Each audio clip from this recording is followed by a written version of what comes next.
Bonjour, l'actualité nationale que nous démarrons par le procès de Ousmane Sonko devant la Cour suprême du Sénégal. Le procès aura duré plus de 12 heures d'horloge et tous les avocats des parties ainsi que monsieur l'avocat général se sont librement exprimés sans limitation de temps. Les avocats de monsieur Sonko avaient soulevé l'exception d'inconstitutionnalité de l'article 260 alinéa 1 du code pénal, pierre angulaire du procès, puisque c'est sur ce fondement que les juges ont condamné. Le dit article n'est conforme ni à la Constitution ni aux instruments internationaux des droits de l'homme garantissant le droit et la liberté d'expression nécessaires dans une société démocratique. La critique ou révélation d'actes commis à l'occasion de l'exercice d'une fonction publique ou d'un service public par un citoyen lorsqu'elle est réprimée entrave le droit d'exprimer ses opinions sur le fonctionnement des institutions et la gouvernance.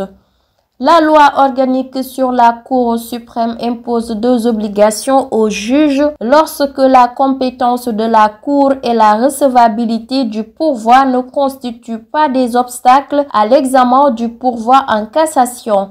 De surseoir à statuer jusqu'à ce que le Conseil constitutionnel se prononce sur l'exception soulevée et de renvoyer le dossier devant le dit Conseil. Toutefois, la Cour suprême a imposé aux acteurs des observations aussi bien sur l'exception que sur le fond au lieu de procéder comme sa loi organique de lui imposer. Elle a donc statué sur le tout et rendu la décision suivante après la réquisitoire de monsieur l'avocat général qui a requis une déclaration d'irrecevabilité de l'exception d'inconstitutionnalité, requis la recevabilité du pourvoi en cassation, requis la cassation de l'arrêt rendu par la Cour d'appel de Dakar du pourvoi en cassation pour violation de la loi. La contrainte par corps ne pouvait, au regard du droit sénégalais et de la jurisprudence constante, être prononcée contre monsieur Ousmane Sonko. Insuffisance de motifs et violation du principe de l'immutabilité du litige en ce que les juges ont substitué la base légale initiale des poursuite article 261 du code pénal par une autre base légale article 260 du code pénal pour condamner monsieur Ousmane Sonko. La Cour suprême vidant son délibéré a rendu la décision suivante: déclare irrecevable l'irrecevabilité, casse l'arrêt rendu seulement sur la contrainte par corps par voie de retranchement, dit que toutes les autres dispositions de l'arrêt restent exécutoires, à savoir la condamnation à 6 mois d'emprisonnement avec sursis et paiement de la somme de 200 millions de francs CFA à la partie civile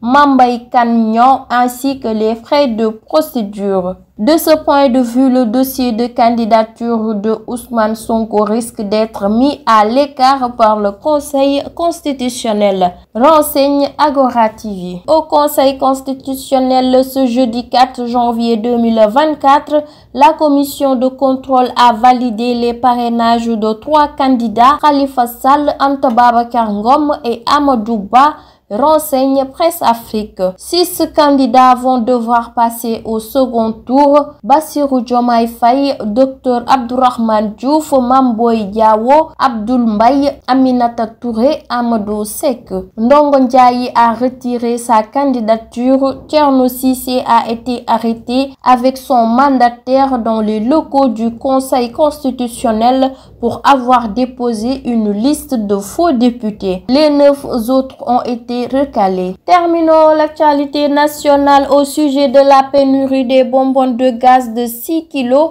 Le ministre du ministère du Commerce, de la Consommation et des PME, Abdou Karim Fofana, a rencontré les distributeurs de gaz butane. À l'issue de cette rencontre, un nouvel arrêté ministériel est attendu pour régler définitivement le problème de la distribution. Le ministre du Commerce, de la Consommation et des petites et moyennes entreprises a tenu ce jeudi 4 janvier 2024 à Diamniadio une réunion d'échange avec les distributeurs de gaz butane pour discuter des perturbations constatées à Dakar dans l'approvisionnement, informe Sénégo. Cette rencontre a permis aux différents acteurs d'apporter des éclairages au ministre sur cette supposée pénurie. Des bonbons de gaz de 6 kg qui en réalité restent liés à l'application de l'arrêté ministériel consacrant l'interchangeabilité des bonbons de gaz. À l'issue de cette rencontre présidée par le ministre entouré de ses proches collaborateurs, directeurs et chefs de service, il a été retenu d'élaborer un nouvel arrêté pour corriger les impairs notés dans l'actuel arrêté ministériel, mais aussi de garantir à chaque distributeur le retour des bouteilles vides avec un taux de consignation acceptable pour éviter la fuite dans les pays limitrophes. C'était tout pour l'actualité nationale. Place maintenant à l'actualité internationale.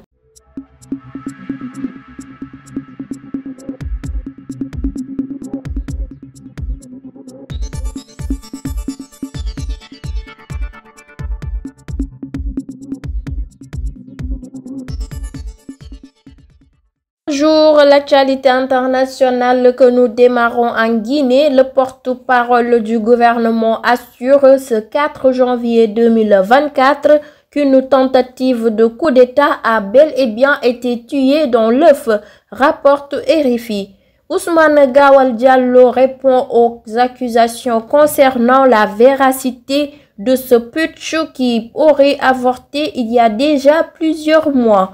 Comme celle portée par Cellou Dalein Diallo, le président d'une des principales forces d'opposition a déploré un retour aux pratiques du régime de Sékou Touré, père de l'indépendance guinéenne et adepte des complots fictifs. Au Mali, les autorités de transition intentent une action en justice contre le parti Sadi, Solidarité africaine pour la démocratie et l'indépendance, informe RFI. En cause au message posté sur les réseaux sociaux en novembre par son président Oumar Mariko, figure historique de la vie politique malienne actuellement en exil.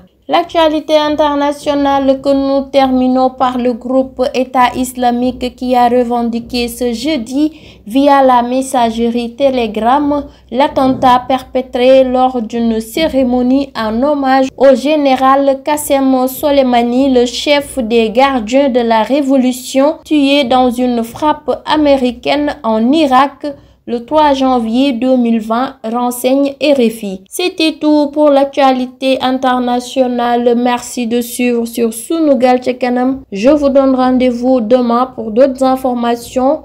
Mais d'ici là, prenez bien soin de vous.